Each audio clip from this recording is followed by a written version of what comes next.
और बड़ी खबर का रुख करेंगे एसडीएम थप्पड़ कांड पर। समरावता में तनाव, नरेश मीणा की गिरफ्तारी के बाद माहौल गर्म। नरेश मीणा के समर्थक प्रदर्शन कर रहे। बड़ी खबर, नरेश मीणा की गिरफ्तारी के विरोध में समर्थकों ने चक्का जाम किया। अब भी बवाल जारी है। तो नरेश मीणा की गिरफ्तारी के बाद माहौल गर्म, क्योंकि जिस वक्त गिरफ्तारी हो रही थी उस समय भी पत्थरबाजी का घटनाक्रम सामने आया था। हालांकि उस समय स्थिति को कंट्रोल प्रशासन की ओर से कर लिया गया, लेकिन गिरफ्तारी के बाद फिर से प्रदर्शन पर उतर आए समर्थक। गिरफ्तारी हो गई और अब उसी का विरोध समर्थकों की ओर से किया जा रहा है। नरेश मीणा के समर्थकों ने चक्का जाम कर दिया। गिरफ्तारी के बाद भी लगातार बवाल जारी। बड़ी अपडेट, बड़ी खबर, नरेश मीणा की गिरफ्तारी हो गई है, लेकिन फिर आगजनी और पथराव। पुलिस की गाड़ियों को रोका। तो राजस्थान के देवली उनियारा में नरेश मीणा की गिरफ्तारी के बाद फिर से बवाल शुरू हो गया है। समर्थकों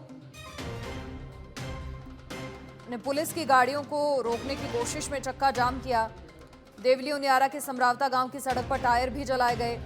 लोगों को खदेड़ने के लिए पुलिस ने आंसू गैस के गोले दागे और उपद्रवियों ने भी पुलिस पर पथराव किया। और इससे पहले बता दें कि करीब 12 बजे का आज वक्त था जब देवली उनियारा विधानसभा के समरावता गांव से एसडीएम को थप्पड़ मारने वाले नरेश मीणा को गिरफ्तार भी कर लिया गया। और फिलहाल लगातार समर्थकों की ओर से अब विरोध किया जा रहा है।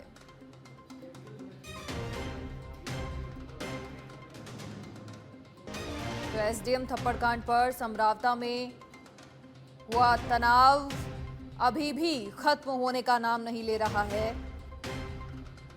और कहीं ना कहीं पुलिस को इस बात का अंदेशा निश्चित तौर पर था, क्योंकि तभी बड़ी संख्या में पुलिस फोर्स की तैनाती हुई थी। गिरफ्तारी के बाद फिर से एक बार यहां तनाव का माहौल हो गया। नरेश मीणा के समर्थकों ने पुलिस की गाड़ियों को रोकने की कोशिश में चक्का जाम किया और देवली उनियारा के समरावता गांव की सड़क पर टायर भी जलाए गए। और फिलहाल भी तनाव की स्थिति है मौके पर।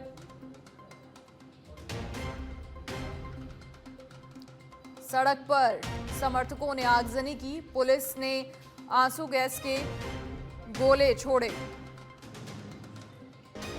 उपद्रवियों ने पुलिस पर पथराव भी किया। इससे पहले नरेश मीणा की गिरफ्तारी हुई तकरीबन 12 बजे, लेकिन बाद में एक तरफ जहां कहा जा रहा था अब मौके पर जो स्थिति है नियंत्रण में रहेगी, लेकिन ये मामला यहीं खत्म नहीं हुआ। समर्थकों की ओर से फिर से पथराव और आगजनी का घटनाक्रम सामने आया। फिलहाल लगातार विरोध कर रहे हैं नरेश मीणा के समर्थक।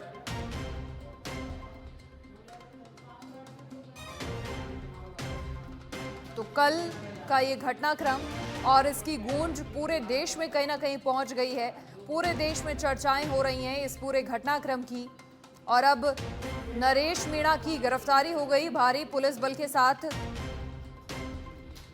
अधिकारी पहुंचे, लेकिन समर्थकों का विरोध अभी भी जारी है। गिरफ्तारी के खिलाफ हैं समर्थक और एक बार फिर से उनकी ओर से आगजनी, पथराव और चक्का जाम। तो एक तरफ जहां नरेश मीणा लगातार ये कह रहे थे कि थप्पड़ मारना जुर्म है और वो मैं कबूल कर रहा हूं, गिरफ्तारी से मैं भागा नहीं था।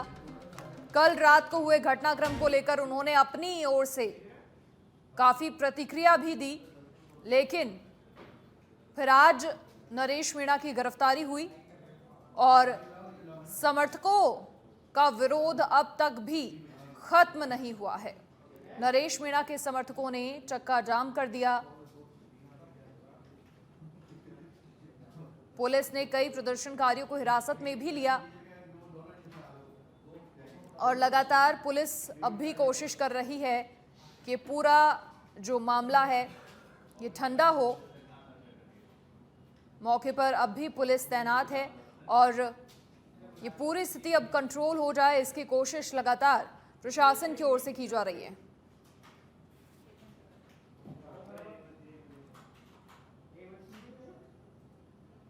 और अधिक बातचीत के लिए हमारे एसोसिएट एडिटर विवेक श्रीवास्तव जी लाइव हमारे साथ फिलहाल जुड़ गए हैं। विवेक जी, जिस तरीके से ये कोशिश हो रही थी कि नरेश मीणा की एक बार गिरफ्तारी हो जाए और उसके बाद शायद ये पूरा मामला एक बार के लिए थम जाए और पूरा जो घटनाक्रम सामने आया, समर्थकों की नाराजगी, विरोध जो सामने आया वो शायद थम जाए, लेकिन ये तो और ज्यादा उग्र कहीं ना कहीं होता हुआ दिखाई दे रहा है। बिल्कुल मनीषा, देखिए नरेश मीणा ने जब गिरफ्तारी दी तो उससे पहले उन्होंने एक अपील करी जी कि वो गिरफ्तारी उनकी हो रही है लेकिन उसका जो भी है विरोध किया जाए। उसके साथ ही उन्होंने कुछ उदाहरण भी दिए, जो कर्नल किरोड़ी सिंह बैंसला का नाम लेकर कि वो कैसे सरकार को अपने पास बुलाया करते थे या सरकार को झुकाया करते थे।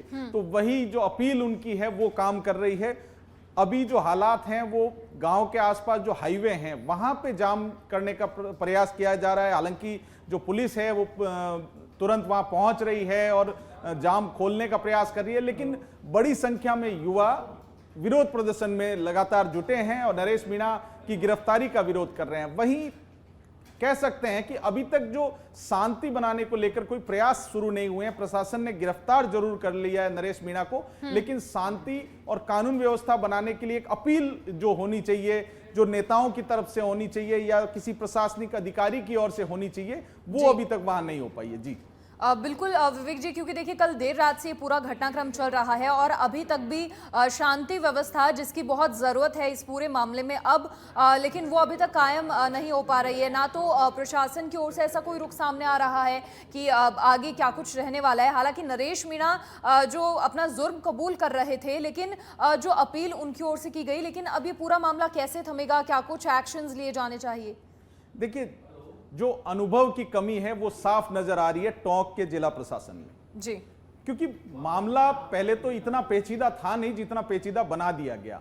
और जब पेचीदा बना दिया गया, जब शांति व्यवस्था वहां पे भंग हो गई और इस तरह से जो रात में जो तस्वीर आई, सुबह के जो अखबारों में जो तस्वीरें छपी हैं या देश दुनिया में ये जो तस्वीर गई है टोंक की, राजस्थान की, उससे कहीं ना कहीं जो प्रदेश की एक शांतिपूर्ण प्रदेश की जो छवि है उसको बहुत धक्का लगा है। वहीं एक खास बात मैं बताना चाहूंगा कि कुछ ही दिनों बाद इन्वेस्टमेंट समिट है, बिल्कुल, लेकिन उससे ठीक पहले इस तरह की आगजनी और इस तरह की घटना कहीं न कहीं प्रदेश की कानून व्यवस्था पर सवाल उठाती है। और ये अनुभवहीन अधिकारियों के समय पे रहते अगर उन्होंने कदम उठाया होता तो शायद ये जो अभी हो रहा है प्रदेश में वो नहीं होता। बिल्कुल, देखिए इसी की तो कोशिशें लगातार हो रही हैं। सुबह जब हम तमाम मंत्रियों से बातचीत कर रहे थे वो यही कह रहे थे कि हमारे प्रदेश को लगातार आगे बढ़ाने की दिशा में काम कर रहे हैं। प्रदेश में कानून व्यवस्था ठीक तरीके से रहे, शांति रहे, ये लगातार सुनिश्चित किया जाता है। लेकिन कहीं ना कहीं अनुभव की कमी, और उन्होंने भी साफ तौर पर ये कहा कि जो दोषी हैं, फिर चाहे वो तमाम अधिकारी ही क्यों ना हो, उन पर कड़ा से कड़ा सख्ती करने का जो निर्णय है वो लिया जाएगा। बिल्कुल, देखिए कल रात तक पुलिस, जो जिला पुलिस है, जिला पुलिस के कप्तान और जिला के कलेक्टर, जो जिले की कलेक्टर साहिबा हैं, उन लोगों के पास कुछ नहीं था सुबह तक हाथ में। लेकिन भजनलाल शर्मा ने जब इसकी कमान संभाली, सीनियर अधिकारियों को बुलाया, बैठक करी और एक सख्त एक्शन लेने का फैसला किया, तो उसके बाद आप देखिए कुछ ही देर बाद नरेश मीणा गिरफ्तार भी हो गए और उन्हें गिरफ्तार करके पुलिस लेके भी जा रही है। तो एक सख्त मैसेज मुख्यमंत्री की ओर से दिया गया जिसका असर हुआ। लेकिन टोंक जिला प्रशासन की जो कार्यशैली है, जो टोंक जिला पुलिस कप्तान की कार्यशैली है, वो कहीं न कहीं सवालों के घेरे में। जी, अब देखिए अजमेर रेंज जो आईजी हैं वो ये कहते हुए नजर आ रहे हैं कि एसडीएम की ओर से भी पूरा मुकदमा मामला दर्ज करवाया गया है और इसी के साथ कहीं ना कहीं पुरानी फाइल्स खोली जा रही हैं और उनमें नरेश मीणा के ऊपर और भी कई सारे आरोप दर्ज हैं। बिल्कुल, नरेश मीणा के ऊपर कई ऐसे रोड जाम करने के और अन्य भी कई मुकदमे दर्ज हैं। नरेश मीणा कोई आज से इन चीजों के लिए चर्चा में नहीं है, कई ऐसे मामले पहले भी हुए हैं, करीबन 13 से 14 उनके ऊपर मुकदमे हैं। तो उन मुकदमों को इकट्ठे करके क्लब करके अब शायद उनकी एक बार फिर से, जो कांग्रेस राज में हुआ था कि हिस्ट्री सीट खोली गई थी, तो एक बार फिर से हिस्ट्री सीट खोलने की तैयारी की जा रही है। लेकिन फिर भी बात वही है कि प्रयास शांतिपूर्ण तरीके से होने चाहिए। कोई भी ऐसा कृत्य नहीं किया जाना चाहिए प्रशासन की ओर से जिससे कोई हिंसा भड़के, क्योंकि अभी तक जो प्रशासन, टोंक जिला प्रशासन ने किया है वो कहीं ना कहीं सवालों के घेरे में है। एक छोटा सा मामला था, वो जिला कलेक्टर को बुलाने की मांग पे अड़े थे। ये अमूमन होता है, हर चुनाव में कोई न कोई गांव वाले ये मुद्दा रखते हैं कि हमारी बात जिला कलेक्टर सुन ले तो हम वोट करेंगे, नहीं तो वोट का बहिष्कार करेंगे। ये एक छोटी सी बात थी, लेकिन उसको कैसे तूल दिया गया, क्यों तूल दिया गया, ये सवाल बड़ा बनता है। दूसरी बात, एसडीएम जो अमित चौधरी हैं, उन्होंने अभी तक मुकदमा नहीं दर्ज कराया। मैं तो अभी तक उनके उस बयान को लेकर चर्चा करना चाहता हूं कि जब थप्पड़ मारी नरेश मीणा ने तो एसडीएम उनको कह रहे थे कि नरेश भाई मैंने कोई गलती नहीं की, तो आखिर ये क्यों बोलना पड़ा? जी, थप्पड़ मारने के बावजूद भी ऐसी प्रतिक्रिया सामने आना ये भी सवाल खड़े करता है। इसके अलावा देखिए, आरएस एसोसिएशन और अन्य जो सेवाओं के कार्मिक हैं वो भी लगातार प्रदर्शन में। हालांकि मुख्यमंत्री भजनलाल शर्मा क्योंकि राजधानी लौट आए हैं तो वो भी लगातार इस पूरे मामले की मॉनिटरिंग कर रहे हैं। आपका बहुत शुक्रिया तमाम बातचीत करने के लिए, जानकारी साझा करने के लिए विवेक जी। और लगातार फिलहाल आपको बता दें कि नरेश मीणा के समर्थकों ने चक्का जाम कर रखा है। गिरफ्तारी के बाद माहौल लगातार गर्म है, अब भी बवाल जारी है। हालांकि कोशिश हो रही है स्थिति को कंट्रोल करने की, लेकिन अभी तक भी इस तरीके से समर्थकों का विरोध करना और प्रशासन जो कोशिशें कर रहा है वो विफल साबित होना अपने आप में कई सवाल खड़े करता है।